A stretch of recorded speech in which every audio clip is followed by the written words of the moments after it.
আমি আমার বড় ছেলেকে জমি লিখে দিয়েছি, বাকি ছেলে মেয়েকে দিইনি, আমি বাকি জীবন কান্নাকাটি করলে এই পাপ ক্ষমা হবে না। অথচ অর্থ সম্পদ আমি নিজে হাতে উপার্জন করেছি, এরপরেও আমি ক্ষমা পাবো না, আমি অন্যায় করেছি।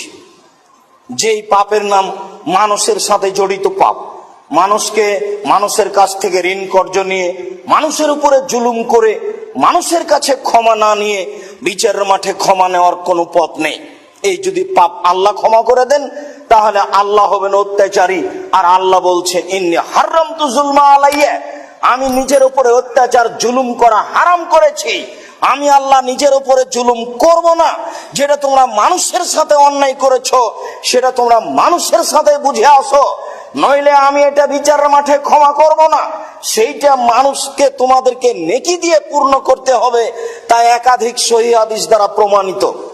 তিনি বললেন, মানুষ শহীদ হলে সব পাপ ক্ষমা হয়ে যায়, তবে ঋণের পাপ ক্ষমা হয় না। যার জন্য